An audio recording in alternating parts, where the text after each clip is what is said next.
This is KCTV English News. I'm Nick Brontes.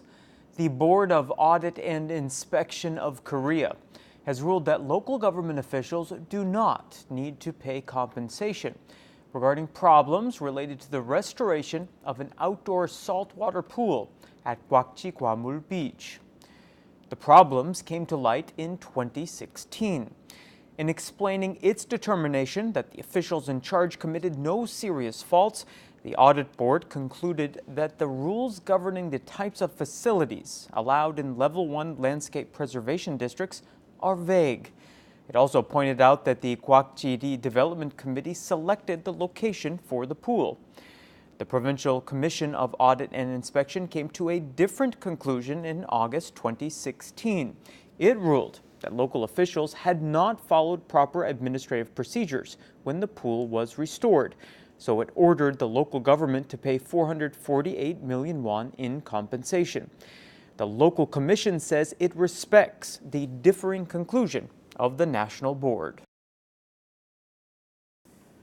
Authorities have indicted 2 people from Halim Suhyep for alleged corruption in the hiring process.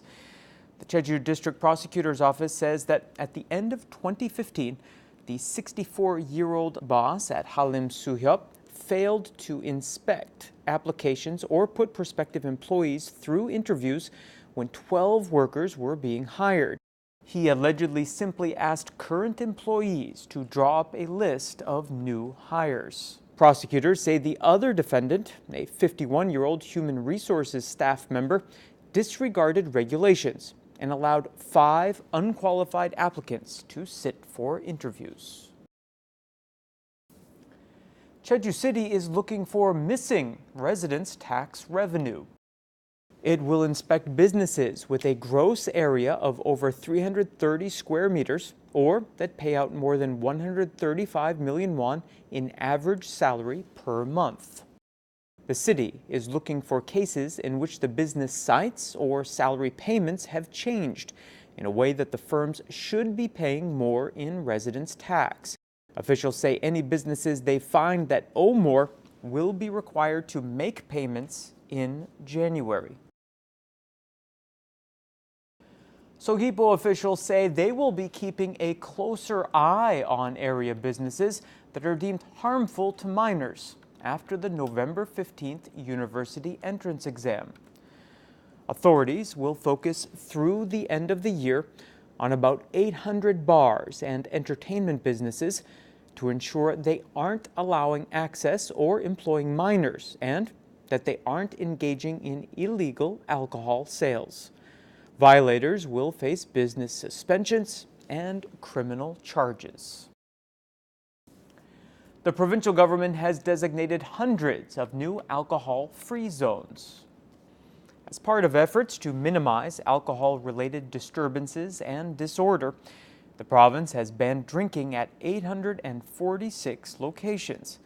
The list includes Tamna Culture Square, zones around area elementary schools, and 92 popular urban parks. The province will dispatch municipal police to alert the public to the new rules, and it plans to spend 100 million won next year to erect signs declaring the areas to be alcohol-free zones. It's time again for Film Focus. Here's Mike Laidman with what's new in local theaters. And we're back at it, ladies and gentlemen. This week, you could go and see The Choice, but I wouldn't recommend it. You could also go see 12 Feet Deep, if you're looking for something to scare you from ever going into a public swimming pool again. Or you could always just stick with my recommendations, which, while by no means are the be-all and end-all of movies, may help to steer you in the right direction and keep your brain and other senses entertained for a couple of sweet, sweet hours. This week, it's Paul, Apostle of Christ, and then The Man with the Iron Heart. Welcome to another edition of Film Focus. I'm Mike Laidman. Send a message to all those that follow our Lord. It's tough to find a faith-based movie that can appeal to a mainstream audience, and really, the list of those that have done so is fairly short. Paul is the story of 2 men, Luke, as a friend and physician, risks his life every time he ventures into the city of Rome to visit Paul, who is held captive in Nero's darkest, bleakest prison cell. Before Paul's death sentence can be enacted, Luke resolves to write another book, one that details the beginnings of the Way and the birth of what will come to be known as the Church. But Nero is determined to rid Rome of Christians and does not flinch from executing them in the grisliest ways possible. Bound in chains, Paul's struggle is eternal, and with him to the very end. It's atmospheric, with cinematography, lighting, and sound on par with movies with much bigger budgets, and that's without mentioning the acting either. Jim Caviezel, known for his role as Jesus in 2004's The Passion, now plays a stoic Luke. But on the other hand, it fails to really fully build as much as it could, and offers a somewhat diffuse and loose interpretation of biblical events. Grace abounds more.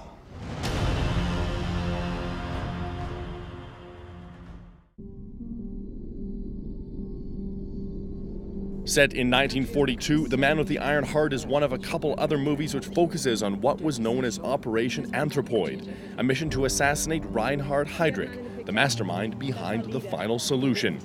A brave duo of Czech resistance soldiers sets out on an ambitious military operation to kill this monstrous man, a mission that was essentially suicide. The screenplay, structure, and overall rhythm of the film are all very well executed, with director Cedric Jimenez really working each setup and shot to its maximum potential and showing he has a keen eye for action while he's at it. Being a bit muddled and unsure of itself doesn't help with building tension, but overall, this is a very enjoyable, yet different war movie.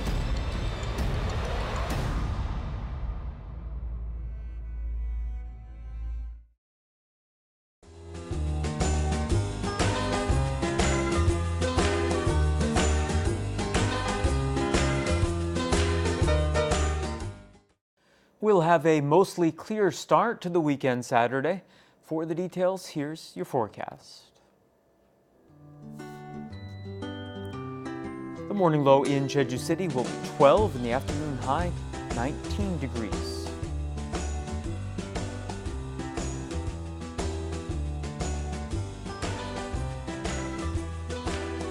In Seogwipo, temperatures will fall between 12 and 20.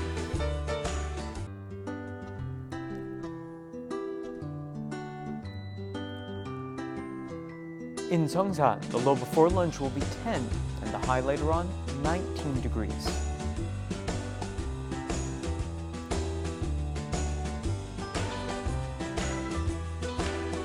Across the island in Gosan, temperatures will range from 13 to 18.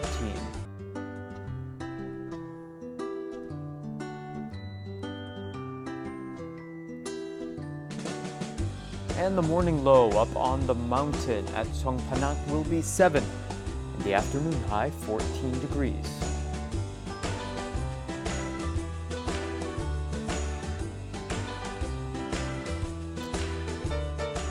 Out on the water, winds will be out of the north and northeast at 7 to 12 meters per second, and seas will be between 1 and 2 meters.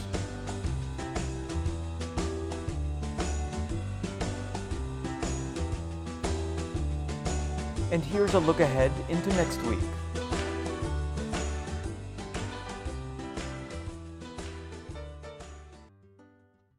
That brings us to the end of today's newscast. Thank you for joining me, and I hope you'll tune in next time. Until then, find us online at eng.kctvjeju.com. 시청자 여러분, 고맙습니다.